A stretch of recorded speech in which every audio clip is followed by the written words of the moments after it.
Tahun 2024 menjadi momen perhelatan politik besar bagi Indonesia yang akan melaksanakan pesta demokrasi.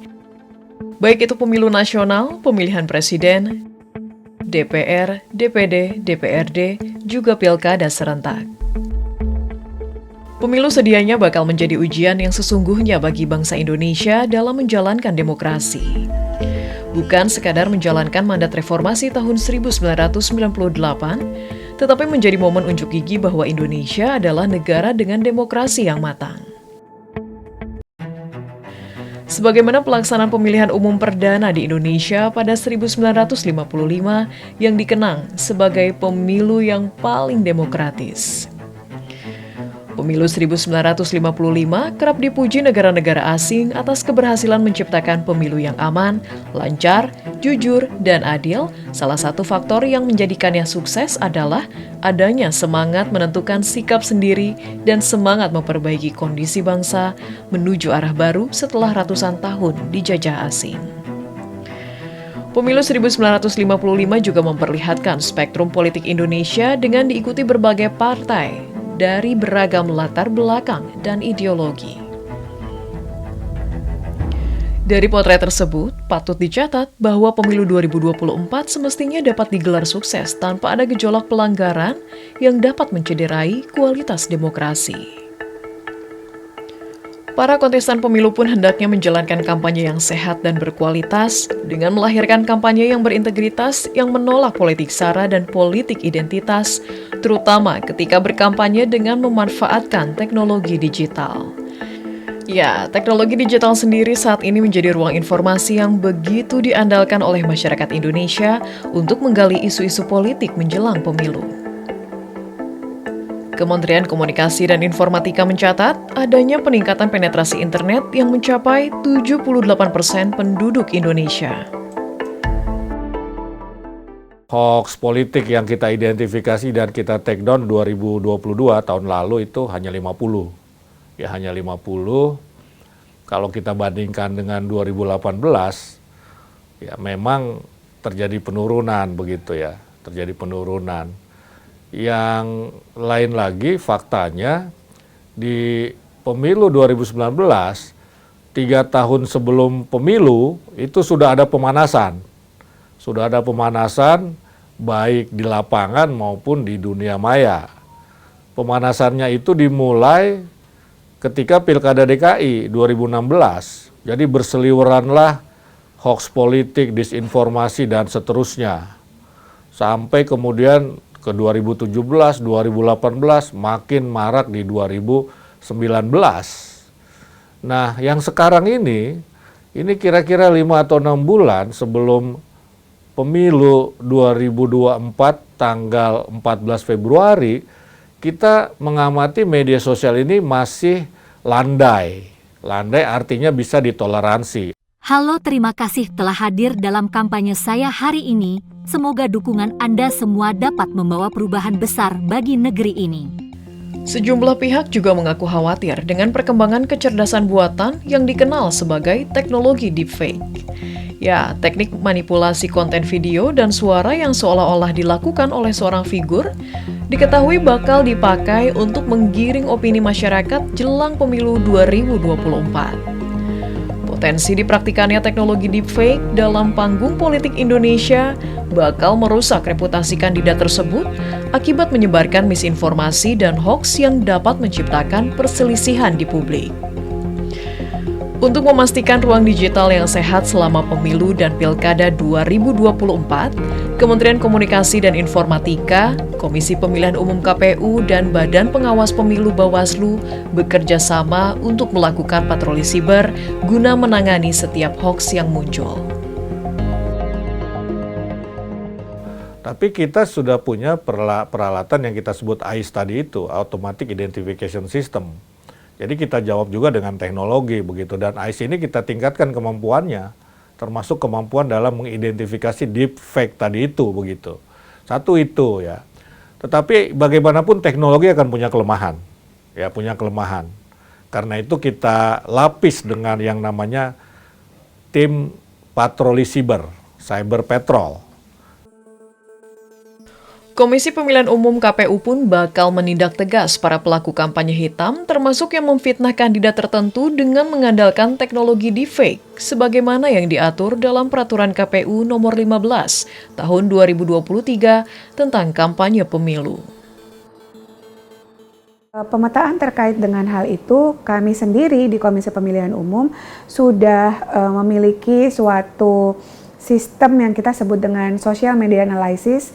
Jadi kita bisa memetakan terkait dengan pengguna-pengguna media sosial, lalu kemudian isunya apa, bagaimana perkembangannya, sejauh apa, dan hal itu menjadi dasar kami juga di Komisi Pemilihan Umum untuk dapat mengambil keputusan terkait dengan pemberitaan yang terjadi termasuk perbincangan netizen di media sosial. Serangan siber yang bersifat sosial seperti penyebaran hoaks dan ujaran kebencian di ruang digital menjadi ancaman serius yang harus diantisipasi pemangku kepentingan dalam pemilu 2024. Sebab serangan hoaks nampaknya bakal sulit terhindarkan dari bayang-bayang para pemilih, terutama kalangan generasi Z dan milenial yang kerap bersentuhan dengan internet. Kedua generasi ini mendominasi demografis pemilih pemilu 2024, yakni sebanyak 56,45% dari total 204 juta keseluruhan pemilih. Sejumlah tantangan yang menjadi ancaman politik seperti serangan siber dan berbagai propaganda di ruang media sosial, seraya menjatuhkan lawan dan meraup keuntungan elektoral, mesti diatasi dalam mempersiapkan pemilu serentak 2024 dan pilkada serentak 2024.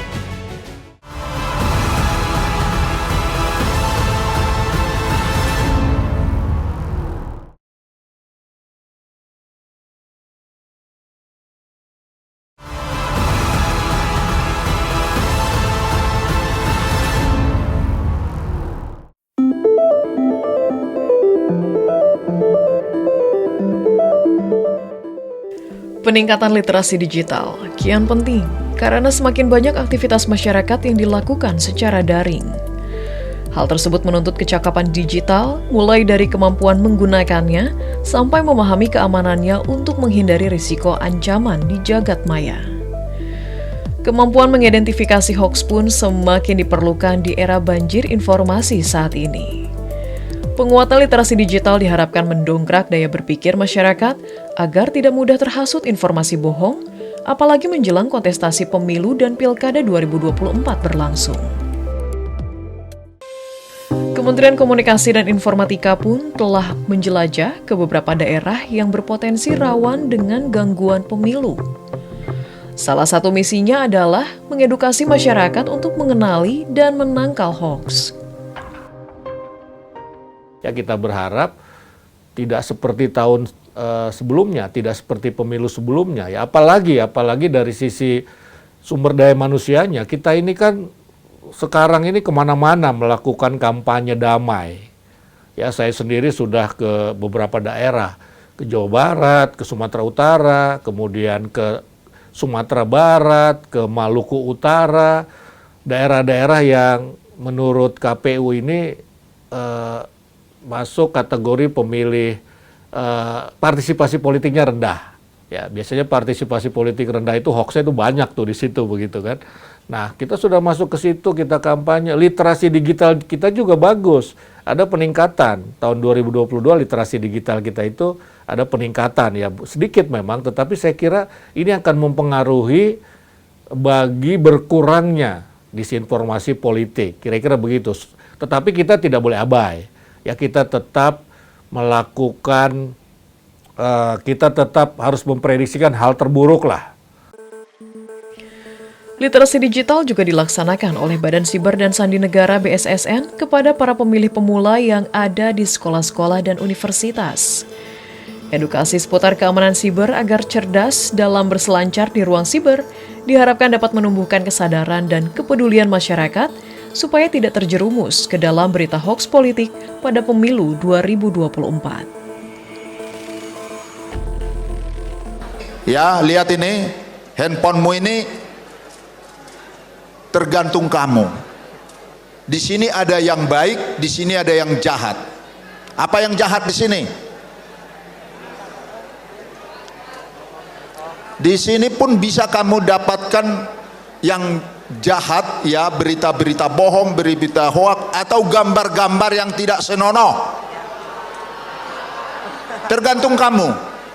Maka kamu sekarang sudah masuk jadi siswa SMK Negeri 3 Yogyakarta. Tunjukkan ciri khas kalian, kalian dewasa, kalian bisa memilah mana yang baik, mana yang buruk, dan kamu mampu memilih yang baik untuk kamu. Peningkatan literasi digital terkait kepemiluan juga secara masif dilakukan oleh para penyelenggara pemilu, dengan tujuan agar masyarakat semestinya bisa menjadi pemilih kritis, sehingga bisa membedakan konten-konten politik yang berupa fakta atau hoax. Nah, lalu bagaimana ada informasi-informasi yang berkaitan tentang informasi yang sifatnya hoax, ya, di beberapa media sosial atau media elektronik? Tentunya Bawaslu punya apa yang disebut keamanan cyber, dan ini perlu disosialisasikan. Kita punya teknologi yang disebut namanya IMM, ya, intelijen, ya, kemudian media, apa yang disebut monitoring. Jadi bagaimana informasi-informasi berkaitan tentang hoax, ya, itu bisa di-cut, ya, kemudian bisa di-take down melalui teknologi yang kita punya tersebut, gitu. Jadi misalkan informasi berkaitan tentang berita-berita informasi yang sifatnya hoax, ya, yang kemudian mengarah kepada sara dan sebagainya, begitu langsung dimasukkan judul cerita tersebut, maka akan keluar mana berita yang sifatnya benar, ya, mana yang sifatnya hoax, gitu. Karena tentunya Bawaslu dalam menjalankan tugas dan kewenangan, validasi data-data informasi itu harus akurat, harus bisa disampaikan kepada masyarakat, agar masyarakat ini menyangkut trust, gitu, menyangkut kepercayaan publik, dan masyarakat harus diperhadapkan dengan informasi-informasi yang benar, gitu. Maka teknologi keamanan cyber yang dimiliki oleh Bawaslu, ya, ini bisa mengcounter, gitu, bisa meluruskan mana informasi-informasi yang bisa dipertanggungjawabkan, mana informasi yang tidak bisa dipertanggungjawabkan. Dan ini menjadi satu konsentrasi Bawaslu dalam menjalankan tugas dan kewenangannya. Pemilu 2024 masih dihadapkan dengan risiko terpaparnya masyarakat oleh berita bohong yang menyebar luas. Salah satu penyebab tersebarnya berita bohong adalah rendahnya literasi politik di masyarakat. Pentingnya pendidikan politik dalam menangkal hoaks jelang pemilu 2024 pun perlu menjadi catatan serius dengan tujuan untuk membantu individu menjadi warga negara yang aktif, cerdas, dan responsif dalam masyarakat demokratis, sebagaimana yang ditekankan oleh Presiden Joko Widodo. Jelang kontestasi politik ini biasanya suhu menghangat, itu biasa, tapi jangan sampai masyarakat terprovokasi oleh kepentingan-kepentingan politik yang tidak bermanfaat. Oleh sebab itu saya juga minta dilakukan edukasi, lakukan pendidikan politik yang masif kepada masyarakat. Menindaklanjuti arahan Presiden, pendidikan politik pun secara masif mulai gencar dilaksanakan oleh para penyelenggara pemilu, baik untuk menyukseskan pemilu 2024 hingga untuk mendewasakan demokrasi di Indonesia, agar masyarakat memiliki jiwa kepemimpinan dan kepekaan terhadap isu-isu sosial. Perlu ada kreativitas, jadi yang harus dilakukan tidak hanya oleh penyelenggara pemilihan umum, tapi juga peserta pemilu, bahwa mereka turut dipaksa tanda kutip menggunakan media sosial karena paling murah, paling cepat, sampai langsung bisa interaktif antara kita dengan pemilih begitu, sehingga pemanfaatan media sosial menurut kami juga penting untuk melakukan sosialisasi dan pendidikan politik kepada pemilih kita di pemilu tahun 2024. Era disrupsi menyebabkan orang tak lepas dari gadget.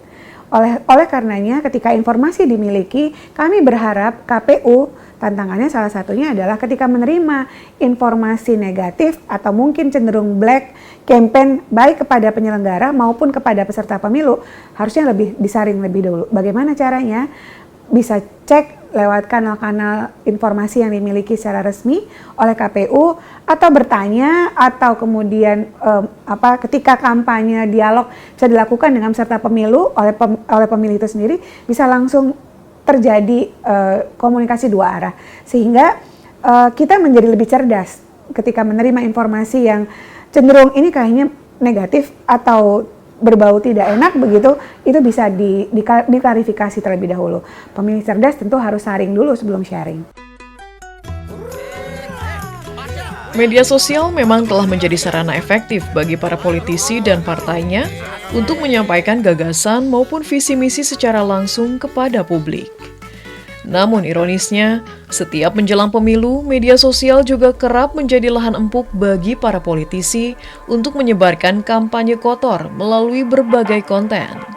Demi mewujudkan pemilu yang tertib, peran transformasi digital pun membantu menciptakan pemilu yang lebih adil dan transparan. Satuan Tugas Pengamanan Siber dan Sandi untuk Pemilu 2024 pun dibentuk untuk mendeteksi celah keamanan dari sistem yang digunakan dalam pelaksanaan pemilu.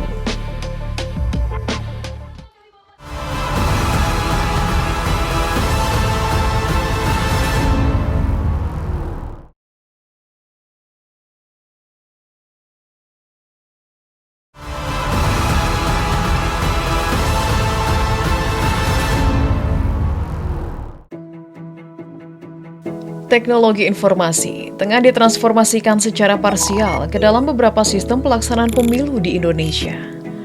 Penerapan TIK dan sistem informasi dalam pemilu memiliki urgensi sebagai alat dukung guna meningkatkan kualitas pemilu yang berintegritas, transparan, dan akuntabel. Namun di balik urgensi tersebut, penerapan teknologi membuka spektrum ancaman baru, yakni serangan siber terhadap sistem informasi digital yang digunakan dalam proses tahapan pemilu. Serangan siber dapat berimbas pada kekacauan politik hingga ancaman terhadap seluruh warga negara.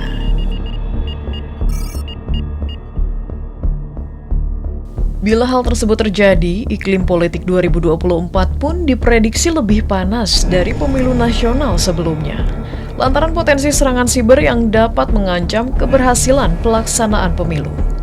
Karena itu dibutuhkan infrastruktur digital dan kesiapan SDM digital yang mumpuni, juga keterlibatan tim khusus independen. Meskipun apa yang disampaikan oleh KPU misalnya di website mereka itu bukan hasil yang diakui oleh undang-undang gitu. Misalnya nih, hasil penghitungan manual KPU berbeda misalnya dengan hasil yang ditaruh di website gitu. Karena ternyata di website itu diretas oleh orang. Meskipun yang di website ini tidak diakui oleh undang-undang karena memang penghitungan kita manual gitu. Tetapi kan ini menimbulkan chaos. Masyarakat taunya yang di website KPU hasilnya partai A nih 20%. Pilpres calon A ini yang menang sekian persen. Tapi ternyata hasilnya beda. Kok bedanya sangat ketara sekali? Oh, karena yang websitenya KPU misalnya itu diretas. Atau ada mungkin websitenya para penyelenggara quick count, real count yang cepat gitu kan. Mereka bisa aja ada 5 lembaga diretas kayak gitu. Hasilnya disamain dengan apa diretas di KPU. Ini kan menimbulkan chaos. Tuh, mereka harus punya tim khusus, bukan hanya tim mitigasi. Ya tim IT expert cyber security yang memang ya sejak awal itu mereka melakukan monitoringnya 24 jam. Karenanya Satgas Pemilu yang terdiri dari beberapa kementerian, lembaga terkait maupun penyelenggara pemilu baik di tingkat pusat hingga tingkat daerah bersinergi untuk memastikan keamanan sistem yang akan digunakan. Telah banyak teknologi informasi yang diterapkan dalam tahapan pemilu, semata-mata untuk mempermudah dan menyederhanakan kerja Komisi Pemilihan Umum KPU dalam mengelola setiap tahapan. Mengingat kerja pemilu di Indonesia bersifat kolosal dengan beban kerja yang besar. Mengutip data Komisi Pemilihan Umum KPU, dibanding pemilu 2019, terjadi peningkatan jumlah pemilih sebesar 12% di tahun 2023. Dalam mendukung tahapan, Komisi Pemilihan Umum dibantu oleh penyediaan beberapa sistem informasi. Contohnya saat ini untuk pencalonan, kami menggunakan sistem informasi pencalonan yang kita sebut dengan silon. Sebelum-sebelumnya waktu pendaftaran partai politik sebagai peserta pemilu, kita juga menggunakan sipol. Dalam penggunaan untuk melayani pemilih, kita menggunakan sistem informasi data pemilih. Jadi ke depan kita juga sudah proyeksi untuk menggunakan beberapa sistem informasi yang kita sebut dengan sistem informasi logistik dan juga sistem informasi rekapitulasi perolehan suara. Jadi KPU tidak turut memodernisasi penyelenggaraan tahapannya melalui penggunaan teknologi informasi. KPU tentu harus mempertimbangkan keamanan siber menjadi aspek penting yang perlu dikelola dalam mengadopsi teknologi informasi yang akan diterapkan. Seraya memastikan seluruh sistem yang digunakan terjamin keamanannya, serta tidak menimbulkan kerugian bagi salah satu pihak. Bentuk kerentanan terhadap suatu informasi seperti biasanya terjadi juga di tempat-tempat lain, termasuk ketika kita produksi sistem informasi. Mungkin ada injection, ada malware, ada DDoS. Menurut kami itu sudah kita ketahui sejak awal. Oleh karenanya ketika produksi satu sistem informasi, tentu hal-hal itu menjadi atensi kita semua. Penyelenggara pemilu lainnya, yakni Badan Pengawas Pemilu Bawaslu, juga secara aktif memanfaatkan sistem pelayanan informasi dan pengawasan berbasis digital.